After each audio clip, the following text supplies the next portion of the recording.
இப்போது புதிய அறிமுகம் ஆச்சி ஹோட்டல் சாம்பார் 50 கிராம் ரூபாய் 20 மட்டுமே.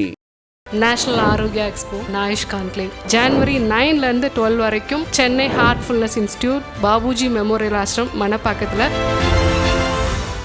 GT Holidays, South India's #1 travel brand. You know you are special when you're with GT Holidays. திருப்பரங்குன்ற மலை மீது தீபம் இருக்குல்ல, அதில் தீபம் ஏற்றலாம்னு கோர்ட்டு சொல்லிடுச்சு. இந்து மதத்துக்கான காப்பிரைட்ஸ் உங்ககிட்ட யார்ட்டும் கொடுக்கல. நீங்க சொல்லி எங்களுக்கு சர்டிஃபிகேட் தர வேண்டிய அவசியமும் எங்களுக்கு இல்லை. அவங்க சொல்றது எங்க மத நம்பிக்கையில நீங்க குறுக்கிறீங்கன்னு கேட்குறாங்க. நாங்க யார் அப்போ? இது மதம் சார்ந்து ஒரு பிரச்சனையை கையில் எடுக்கணும்னு பிஜேபி நினைக்கிறது ஒரு முட்டாள்தனம். உச்ச நீதிமன்றத்தில் எத்தனை லட்சம் வழக்குகள் இனி வரைக்கும் நிலுவையில் இருக்கு. இதே வேகத்துல இதே கேஸ் நடத்தி முடிச்சிருக்கீங்களா? அதை பத்தி ஏன் பீஸ் கோயல் பேச மாட்டாரு? முதல்ல திருப்பரங்குன்றத்தை கருத்து சொல்றது பீஸ் கோயல் யாரு? தமிழ்நாட்டுக்கும் முருகருக்கும் அவருக்கு என்ன சம்பந்தம்? தலைவர் கலைஞருடைய பழைய வசனம் தான் நாங்கள் சொல்றோம், திரும்ப திரும்ப சொல்றோம்.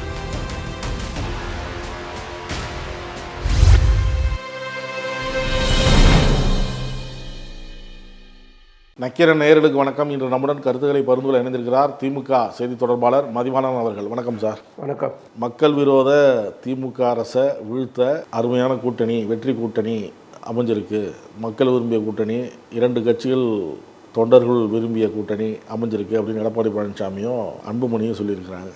பாமக அதிமுக கூட்டணி ஏற்பட்டிருக்கு. மக்கள் விரோத அரசு, உழைக்கும் வர்க்கத்துக்கு எதிரான அரசு, அரசு ஊழியர்களுக்கு எதிரான அரசு, சமூக நீதிக்கு எதிரான அரசு, பெண்களுக்கு எதிரான அரசு, ஊழல் செய்கிற அரசு, மாணவர்களுக்கு எதிரான அரசு. நான் 100 நாள் நடைப்பயணம் போனேன். அப்போ எப்போ தேர்தல் வரும், திமுகவை எப்போ வீழ்த்தலாம், திமுகவுக்கு எதிராக ஓட்டு போடணும் அப்படின்னு மக்கள் நினைக்கிறாங்க.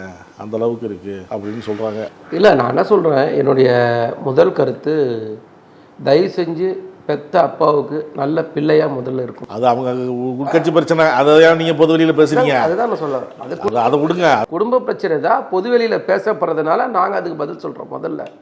2வது, அன்புமணி ராமதாஸ் என்னவோ சமூக நீதிக்கு காவலர் மாதிரியும் இல்லைன்னா அந்த சமூக மக்களுக்கு ஏதோ செய்தா மாதிரியும் ஒரு சீன் கிரியேட் பண்ணுறாருல்ல, அந்த சீன் மக்கள் மத்தியில் எடுப்படாது. அந்த ரீல இருந்து ரொம்ப நாள் ஆயிடுச்சு.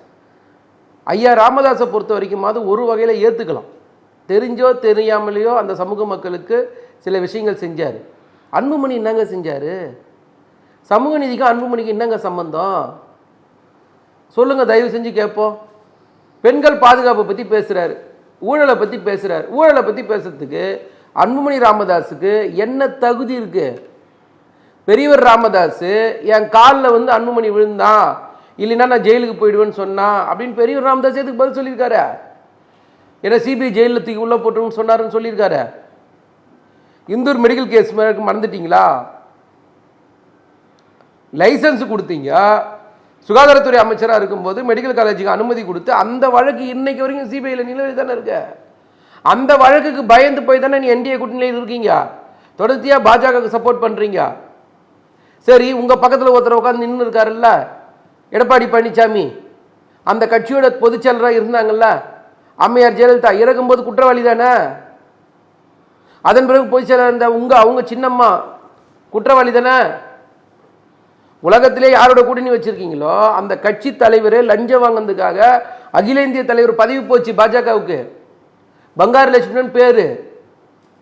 சரி, சிஏஜி அறிக்கையில் 7.5 லட்சம் கோடி ஊழல் பண்ண பாஜக பத்தி ஏன் பேச மாட்டீங்க? தேர்தல் பத்திர முறைகேடு வழக்கு இன்னைக்கு வரைக்கும் உச்சநீதிமன்றத்தில் பெண்டிங்ல தானே இருக்கு. என்ன பதில் இருக்கு? பிஎம் கேர் ஃபண்டுன்னு சொல்லி மோடி அவர்கள் காசு வசூல் பண்ணார்ல, அந்த காசு வசூல் எங்க கணக்கு? நீ ஏன் ஒரு ஊழல் பெருமூட்டை மற்றவங்க கை நீட்டி பேசுற? என்ன தகுதி இருக்கு உனக்கு சொல்லு தயவு செய்து. தகுதியே இல்லாம கூட்டணி வைக்கிறதுக்காக தேர்தலில் வாக்கு அரசியலுக்காக நீ பேசுற பேச்செல்லாம் மக்கள் இங்க எதிர்ப்பாங்களா? சுகருக்காக வாக்கிங் போயிட்டு வந்துட்டு நான் மக்கள்கிட்ட நடைபயணம் போனேன்னு சொன்னா என்னங்க அர்த்தம்? அதெல்லாம் கொஞ்சம் நியாயமா பேசுங்க. ஒவ்வொரு கட்சியும் இப்போ கட்சி வளர்ச்சிக்காக தொண்டர்களை ஊக்குவிக்கணும், ஒவ்வொரு பகுதியிலும் தொண்டர்கள் அதிகமாக சேரணும் அப்படிங்கிறதுக்காக நடைப்பயணம் போகிறது ஒரு கொள்கை வச்சு சார். ஒவ்வொரு கட்சியும் போது ஒவ்வொரு தலைவரும் போறாங்க. ஆனால் அன்புமணி எதுக்கு போனார் தான் நான் கேட்டேன். நான் எல்லாரும் போனதை பற்றி நான் பேசல, அன்புமணி ராமதாஸ் போனதை பற்றி தான் இங்கே நான் பேசிட்டு இருக்கேன். அன்புமணி ராமதாஸ் மக்களுக்காக எந்த போராட்டம் முன்னெடுத்தாரு, எந்த பிரச்சனைக்காக மக்கள்கிட்ட வந்தாரு? ஊழல் வழக்கில் ஜெயிலுக்கு போயிடக்கூடாதுன்றதுக்காக பாஜகவோட கூட்டணி வச்சுக்கிறேன். நீங்கள் பேசுறதுக்கு என்ன தகுதி இருக்குன்னு நான் கேட்குறேன். வேற என்னத்துக்காக நீ கூட்டணி வச்சிருக்க? சமூக நீதிக்கும் பாஜக இங்க சம்பந்தம் இருக்கா? 10.5 இடஒதுக்கீடுக்கு இப்போ எடப்பாடி பழனிசாமியோட ஸ்டாண்ட் என்ன? வாங்கி கொடுத்துட்டேன்னு சீன் போட்டிங்கல்லப்பா, வீடியோ எல்லாம் அழுதெல்லாம் போட்டிங்களா இல்லையா? அப்பாவும் பிள்ளையும் சேர்த்துக்கிட்டு ஊர் உலகமே பார்த்துதா இல்லையா? இப்போ அந்த இடஒதுக்கீடு இருக்கா இல்லையா? அந்த இடஒதுக்கீடு பற்றி எடப்பாடியோட ஸ்டேட்மெண்ட்னா, பாஜகவோட ஸ்டேட்மெண்ட்னா, உங்கள் ஸ்டேட்மெண்ட்னா? அப்புறம் சமூக நீதியை பற்றி நீங்கள் பேசுகிறீங்க. 10 லட்ச ரூபாய் ஏழைகளுக்கு வந்து இடஒதுக்கீடு கொடுத்தது பாஜக, அதை ஆதரிக்கிறாரா? நீங்கள் சமூக நீதியை பற்றி பேசுகிறீங்களா? அந்த 10 லட்ச ரூபாய் கொடுத்த ஏழைக்கு கொடுத்த 10% இடஒதுக்கீடை ஏற்றுக்கிறீங்களா? சொல்லுங்க. இடஒதுக்கீடு பொருளாதாரத்தின் அடிப்படையில் இருக்கக்கூடாதுன்னு இருக்கா இல்லையா? அப்படி இருந்த கட்டத்தில் 10 லட்ச ரூபாய் ஏழைக்கு போய் 10 இடஒதுக்கீடு கொடுக்குறாங்க. அதை பற்றி பேசுறதுக்கு அன்புமணி ராமதாஸுக்கு எந்த இடத்துலையும் துப்பு இல்லை. அப்போ சம்பந்தமே இல்லாமல் ஒரு கூட்டணி வைக்கணும்னு முடிவு பண்ணிட்ட. உன்னை ஜெயிலேருந்து ஜெயிலுக்கு போகாமல் காப்பாற்றிக்கணும், தற்காலிகமாக காப்பாற்றிக்கிறதுக்காக அதிமுக பிஜேபியோட போய் கூட்டணி வைக்கிற. அதுக்கு எதுக்கு நீ தேவையில்லாமல் எங்ககிட்ட பேசுகிற? ஸோ பேசும்போது நாகரிகமாக பேசுங்க. நாங்களும் நாகரிகமாக பேசுவோம், நாகரிகமாக பதில் சொல்லுவோம். தேவையில்லாதெல்லாம் பேசுனீங்கன்னா நாங்கள் தேவையில்லாமல் தான் பேச வேண்டியது இருக்கோம்.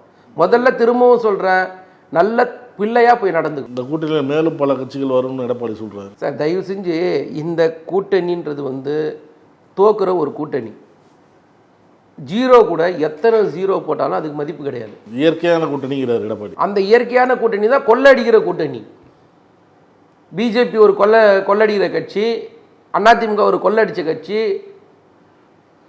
அன்புமணி திமுக ஆட்சியில தான் 4 லட்சம் கோடி அளவுக்கு ஊழல் நடந்திருக்குன்னு நேற்று ஆளுநரை சந்திச்சு அதுக்கான புகார் எல்லாம் கொடுத்துட்டு வந்திருக்கிறார் எடப்பாடி பழனிசாமி. யாராவது ஒருத்தர் 60,000 40,000 50,000 போட்டு இது வரைக்கும் பார்த்துருக்கீங்களா? துறைவாரியா சொல்றாரு. அது எப்படி வரும்? ஒவ்வொரு துறையிலையும் அவர் சொல்றாரு. அவரு நான் தான் சொல்லல, அவர் வாய்க்கு வந்த மாதிரி யாரோ ஒருத்தர் எழுதி கொடுக்குறாங்க 60,000 கோடி 40,000 கோடி பிம்பிலிக்கா பிலாப்பின்ற மாதிரி.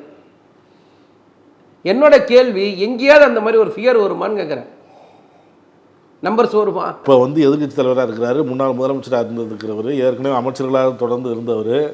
அவர் ஒரு புகாரை ஏனோ தடவை கொண்ட கொடுத்துருவாரா? இல்லை, இப்போ புகார் கொடுத்தாரு சொல்றீங்களா? எது அது ஒரு புகாரா? 60,000 சும்மா பேருக்கு போட்ட மாதிரி இருக்குன்னு சொல்றீங்களா? வாய்க்கு வந்ததை போடுறாரு சார். இல்லை, அப்போ வந்து ஒரு அமைச்சராக இத்தனை வருஷம் இருந்தவர், முதலமைச்சராக பதவி வைத்தவர், எதிர்கட்சி தலைவராக இருந்தவர், யாரோ எழுதி கொடுத்ததை அதுவும் இந்த மாதிரி முக்கியமான ஊழல் ஒரு சொல்கிறோம், அது ஆளுநர்கிட்ட போய் கொடுக்குறோம் அப்படின்னா ஏன்னா தானே கொடுத்துருவார் அவர். எடப்பாடி உருப்படியாக பேசுன ஒரு வீடியோவை காட்டுங்க. ஒரே ஒரு வீடியோ, ஒரே ஒரு பிரச்சனை, ஒன்று இந்த மாநிலத்துக்கான பிரச்சனைகள் வரும்போது எடப்பாடி பழனிசாமி எங்கேயாவது பேசினாரா? இந்த மொழிக்கு உரிமை பிரச்சனை வருதுன்னும் போது எங்கேயாவது பேசினாரா? ஆளுநருக்கு எதிராக வந்து ஒரு கண்டித்து ஒரு தீர்மானம் நிறைவேற்றினாரா? இல்லை பிஜேபி எதிர்த்து எங்கேயாவது ஒரு இடத்துல பேசியிருப்பாரா? சார், பல இடத்துல அதிமுக எடப்பாடி பழனிசாமி பிஜேபி உச்சநீதிமன்றம் வரைக்கும் கொட்டு வாங்கிட்டு தானே சார் இருக்கு. யாரோ ஒருத்தர் கொடுத்தாங்க, எதையோ ஒன்று கொடுத்தாங்கன்னு எடுத்து வந்து படித்தா யாராவது சிரிக்க மாட்டாங்களா? அப்போ கண்ணுக்கு தெரிஞ்சு எடப்பாடி பழனிசாமி பொய் சொல்றாருன்றதை உணரணும். நீங்கள் கடைசி நேரத்தில் தேர்தலுக்காக வாக்குகளை பெறணுங்கிறதுக்காக சில திட்டங்கள்லாம் நிறைவேற்றுறாங்க. தேர்தல் நேரத்தில் அவங்க கொடுத்த வாக்குறுதி என்ன? பழைய ஓய்வூதிய திட்டம். இப்போ இவங்க இப்போ சொல்கிறது என்ன வேறு? அந்த எப்படியாவது அந்த போராட்டம் பண்ணுறாங்க, அவங்கள கன்வின்ஸ் பண்ணணும், அவங்களை நிறுத்த வைக்கணும் அப்படின்னு தந்திரமாக செயல்பட்டு இதை நிறைவேற்றிருக்கிறாங்க. முதல்ல இந்த பழைய ஓய்வூதிய திருமண பக்கம் பூரா போராட்டம் நடக்குது. இல்லைங்க, முதல்ல இந்த பழைய ஓய்வூதிய திட்டத்தை நிறுத்தந்து யாருங்க? அதிமுக தானே சார், அம்மையார் தானே சார். என்ன சார் பிரச்சனை? ஏன் சார் நிறுத்துனீங்க? நிறுத்தந்து நீங்கள் நிறுத்திட்டீங்க. கேள்வி எங்களை கேட்குறீங்க. ஒன்று, டெஸ்மா கொண்டு வந்து அரசு ஊழியர்களை கைது பண்ண கட்சி நாங்களாம் அதிமுகவா சார்? ஓவர் நைட்டில் எல்லாரையும் வேலையை விட்டு நீக்கிறது நாங்களாம் அதிமுகவா சார்? அம்மையார் ஜெயலலிதா தானே செஞ்சாங்க எல்லாத்தையும். எப்படி ஈஸியாக மறக்கிறீங்க? இன்னைக்கு இருக்கிற பொருளாதார சிக்கலில், தமிழ்நாடுடைய நிதி பிரச்சனையில், மோடி வந்ததுக்கப்புறம் வர வரி பகிர்வு பிரச்சனையில், ஒன்றிய அரசு எல்லா இடத்துலையும் மாநில அரசை வஞ்சிக்கிற இடத்துல இவ்வளோ பெரிய ஸ்கீமை நடைமுறைப்படுத்தியிருக்கிறோம். அதை எல்லா தொழிற்சங்கங்களும் ஆதரிச்சிருக்கு. ஜாக்டோ ஜியோ உட்பட எல்லாரும் அதை ஆதரிச்சிருக்காங்க. எடப்பாடி பழனிசாமிக்கு மட்டும் என்ன பிரச்சனை? அப்போ எடப்பாடி பழனிசாமிக்கு தன்னிலையை வந்து மறந்து தான் இருக்கிறத காட்டணும்னு நினைக்கிறாரே தவிர பிரச்சனையை அவர் பேச மாட்டாரு. இதுதான் நிதர்சனமான உண்மை. ஏற்கனவே எடப்பாடி பழனிசாமியை மக்கள் புறக்கணிச்சிட்டாங்க. இப்போ அரசு ஊழியர்களும் புறக்கணிச்சிட போகிறாங்கன்ற பயத்தில் வாய்க்கு வந்ததெல்லாம் அவர் வளர்றாரு. இதான் நிதர்சனமான உண்மை. திருப்பரங்குன்றம் மலை மீது தீபம் தூண் இருக்குல்ல, அதில் வந்து தீபம் ஏற்றலாம்னு கோர்ட்டு சொல்லிடுச்சு. இனிமேல் தீபம் ஏற்றலாம் அப்படின்னு சொல்கிறார் பியூஷ் கோயல். அவர் என்ன சொல்கிறாரு, இதுலேருந்தே தெரியுது திமுக வந்து இந்துக்களுக்கு எதிரான கட்சி. இல்லை சார், இப்போது பியூஷ் கோயல் பேசுகிறாரு, இல்லை அமித்ஷா பேசுகிறாரு, இல்லை பிஜேபிக்காரங்க யார் வேணால் பேசட்டும். பிஜேபி எல்லாருமே சொல்கிறாங்க, இல்லை யார் வேணால் பேசட்டும். நான் என்ன சொல்கிறேன்னா ரொம்ப தெளிவாக தெரியுதுங்கிறாங்க. இல்லை ஒரு நிமிஷம், இந்துக்களுக்கு எதிரானது கட்சிங்கிறது மிக தெளிவாக தெரியுது இந்த விவகாரத்தில். பிஜேபியை சார்ந்த எந்த நபர் பேசியிருந்தாலும், அது மோடி, அமித்ஷா, பியூஷ் கோயல், யார் அவனா எல்லாருக்கும் நான் பொதுவாகவே பதில் சொல்கிறேன். இந்து மதத்துக்கான காப்பி ரைட்ஸ் உங்ககிட்ட யார்ட்டும் கொடுக்கல. நீங்கள் சொல்லி எங்களுக்கு சர்டிஃபிகேட் தர வேண்டிய அவசியமும் எங்களுக்கு இல்லை. சரிங்களா? நாங்கள் என்ன செய்யணுன்றது எங்களுக்கு தெரியும். மதத்தை வச்சு அரசியல் பண்ணுறது நீங்கள், நாங்கள் இல்லை. நாங்கள் எல்லாருக்குமான ஆட்சியை செய்யணும்னு ஆசைப்படுறோம். நீங்கள் குறிப்பிட்ட மதத்தை மட்டுமே ஒரு நிமிஷம் நான் சொல்லி முடிச்சேன். இடையில முடிச்சா தப்பா போயிடும். இருங்க சார், அவங்க சொல்றது எங்க மத நம்பிக்கையில நீங்க ஏன் குறுக்கிறீங்கன்னு கேக்குறாங்க. நாங்க யாரு அப்போ? நான் இங்கிலாந்துல பிறந்து வந்தேன். அங்க தீபத்தூடு தனியா இருக்கு, அங்க தர்கா தனியா இருக்கு. இதுக்கு அதுக்கு சம்பந்தமே இல்லை. நான் சொல்றதை கேளுங்க, தயவு செஞ்சு கேளுங்களேன். இது வந்து மத சார்ந்து ஒரு பிரச்சனையை கையில் எடுக்கணும்னு பிஜேபி நினைக்கிறது ஒரு முட்டாள்தனம். வெளிப்படையாக சொல்கிறேன். பிஜேபி இங்கே வளர்க்கணும்னு நினச்சிங்கன்னா வளர்ச்சி அரசியல் பேசுங்க. தமிழ்நாட்டுக்கு நீங்கள் என்ன செஞ்சீங்கன்னு பேசுங்க. நிதி எவ்வளோ கொடுத்தீங்கன்னு பேசுங்க. சாலை கட்டமைப்பு எவ்வளோ கொண்டு வந்தீங்கன்னு பேசுங்க. எத்தனை ரயில்வே திட்டங்கள் கொண்டு வந்தீங்கன்னு பேசுங்க. எத்தனை வந்து மேம்பாலங்கள் கொண்டு வந்தேன்னு பேசுங்க. தமிழ்நாட்டுக்கான கல்விக்கான, வேலைவாய்ப்புக்கான, மொழிக்கான நிதியை பற்றி பேசுங்க. வளர்ச்சி அரசியல் பேசுனீங்கன்னா வளருவீங்க. அதை விட்டுட்டு ஒரு மதத்துடைய நம்பிக்கையை உங்களுக்கு சாதகமாக நீங்கள் பயன்படுத்தணும்னு முடிவு பண்ணால் அதை விட முட்டாள்தனம் எதுவுமே இல்லை. முதல்ல. ரெண்டாவது, உச்சநீதிமன்ற தீர்ப்பு கொடுத்தது இல்லை. இன்னைக்கு மதுரை உயர்நீதிமன்றம் கொடுத்த தீர்ப்பை வந்து பெருசாக நீங்கள் பேசுகிறீங்க. இதுக்கு முன்னாடி உச்சநீதிமன்றம் தேர்தல் பத்திர முறைகேடு வழக்கு வரும்போது உங்களை என்ன கண்டிச்சுது? அதை பற்றி நீங்கள் சேர்ந்து பேசுங்க. பிஎம் கேர் ஃபண்டு வரும்போது என்ன உச்சநீதிமன்றம் பேசிச்சு, அதையும் நீங்கள் பேசுங்க. பாலியல் வன்கொடுமை பிரச்சனை உச்சநீதிமன்றம் என்ன பேசிச்சு, அதையும் பேசுங்க. குஜராத் கலவர வழக்கில் பில்கிஸ் பானு சம்பந்தப்பட்ட வழக்கில் நீங்கள் விடுவிச்சு உங்களுக்கு சம்பந்தமாக உச்சநீதிமன்றம் என்ன பேசிச்சு, அதை பேசுங்க. சண்டிகர் மேயர் தேர்தலில் உச்சநீதிமன்றம் உங்களை கண்டிச்சது இல்லை, அதையும் சேர்த்து பேசுங்க. இதெல்லாம் ஏன் நீங்கள் பேச மாட்டீங்க? ஒரு அரசாங்கம் அனைவருக்குமான அரசாங்கமாக இருக்குதே தவிர இங்கே பெரும்பான்மை சிறுபான்மை நாங்கள் பேசலை. இந்த நாட்டுடைய பிரதமர் பேசினார். இந்த நாட்டுடைய பிரதமர் தேர்தல் வரும்போது எரும மாடு, சைக்கிளு, இடஒதுக்கீடு, இந்து முஸ்லீமின் பேசுறது நாட்டுடைய பிரதமர். நாங்கள் இல்லை. நாங்கள் அனைவருக்குமான ஆட்சியை செய்யணும்னு ஆசைப்படுறோம். இங்கே எல்லாரும் சகோதரர்களாக வாழணும்னு ஆசைப்படுறோம். பெரும்பான்மை சிறுபான்மை என்ற வார்த்தையை இருக்கக்கூடாதுன்னு நாங்கள் ஆசைப்படுறோம். இங்கே எல்லாருக்குமான மரியாதை கிடைக்கணும்னு நாங்கள் ஆசைப்படுறோம். கடந்த 100 வருட காலங்களாக எந்த இடத்துல தீபம் ஏற்றுனதோ அந்த இடத்துல தானே ஏற்றுறாங்க. அதில் ஏதாவது மாற்று கருத்து வந்ததா? அதில் ஏதாவது இங்கே மாற்றினாங்களா? நாங்கள் ராமகவி ரவிக்குமாருக்கும் அந்த பெட்டிஷனுக்கு என்ன சம்பந்தம்? உலகத்திலேயே இவ்வளவு வேகமாக ஒரு தீர்ப்பு கொடுத்தது எங்கேயாவது இருந்து நீங்கள் பார்த்துருக்கீங்களா? உச்ச நீதிமன்றத்தில் எத்தனை லட்சம் வழக்குகள் இனி வரைக்கும் நிலுவையில் இருக்கு? இதே வேகத்தில் இதே கேஸ் நடத்தி முடிச்சிருப்பீங்களா? அதை பற்றி ஏன் பியூஷ் கோயல் பேச மாட்டாரு? முதல்ல திருப்பரங்குன்றத்தை கருத்து சொல்றது பியூஷ் கோயல் யாரு? தமிழ்நாட்டுக்கும் முருகருக்கும் அவருக்கு என்ன சம்பந்தம்? முருகரை பற்றி அவருக்கு என்ன தெரியும்? யாருங்க நீங்கெல்லாம்? எதுக்குங்க இதை பற்றி கருத்து சொல்ல வரீங்க? உங்களுடைய மத ரீதியான எந்த காரணம் கொண்டு நீங்கள் மக்கள்கிட்ட வந்தீங்கன்னா தமிழ்நாட்டு மக்கள் உங்களை ஓட வேட விரட்டி அடிப்பாங்க. அதனால் எதில் பேசணுமோ அதை மட்டும் பேசுங்க. தேவையில்லாத விஷயத்தில் தலையிடாதீங்க. அதுதான் நான் எச்சரிக்கை. மத ரீதியாக தயவு செஞ்சு தமிழ்நாட்டு மக்களை அணுகுனீங்கன்னா தோல்வி மட்டும்தான் உங்களுக்கு மிஞ்சும், வேறு எதுவுமே மிஞ்சாது.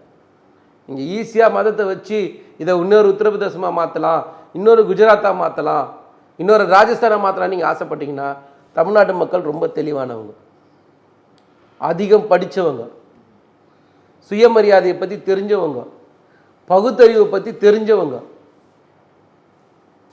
தலைவர் கலைஞருடைய பழைய வசனம் தான் நாங்கள் சொல்கிறோம், திரும்ப திரும்ப சொல்கிறோம்.